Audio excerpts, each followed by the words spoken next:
Assalamu alaikum wa rahmatullahi ta'ala wa barakatuhu. Sannan ku da sake saduwa da mu a cikin wannan shafi namu mazaɓi. Ga dukkan namijin da ya san cewa bayi da cikakkiyar lafiya baya iya aikata komai akan gadon matarsa ya zamto salam salamatu solo biyu. Har an raina ka a gidanka baka iya komai kana cikin matsala. Duk da dai Allah ya kama zamanin da mafi yawancin maza ba sa fake minti uku, mai kokari ne zai kai minti biyar. Duk maza ba su san ba su da lafiya ba. To ga sabi daga alƙur'ani mai girma wanda in ka aiwatar za ka samu biyan bukata fiye da yadda kake tunani. Har in kana so kana kai awa 2 awa 3 kai releasing so bakwai kamar yadda malamai suka ce shine mafi karancin abin da namiji ya kamata yi a dare. Kasa da haka shine releasing so biyar. To ga sirrin da za ka aiwatar domin samun cikakken lafiya da kuzari yayin da kake jima'i da matarka. Mafi yawancin mata suna cewa ba su san ma menene daɗin aure ba tsawon zaman su a gidan mazajensu. To kun ga ana cutar da mata domin ka ba wa matarka mamaki ta koma ganin ka a matsayin jarumi cikakken namiji a gidanka. To ga sirri daga alƙur'ani wanda za ka aiwatar ka samu biyan bukata. Ana yin sa sau uku ne kawai, bayan ka yi sau uku ka gama yin sa har abada.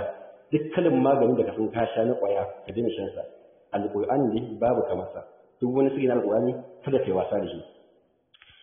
Domin samun biyan bukata akan samu ayaba ƙwaya uku, a kullum ƙwaya uku zaka ci, amma kowace zaka tufa mata fatiha ƙafa ɗaya da daddare zaka ci. Bayan ka kammala ga hayaƙi nan a cikin wannan hayaƙin zaka nada shi ne ya zama kamar sigari ko ka san hanyar da zaka bi ka shaƙe shi ya je ƙwaƙwalwarka da jijiyoyin jikinka kan. Na rantse da Allah ka shaƙe wannan hayaƙin.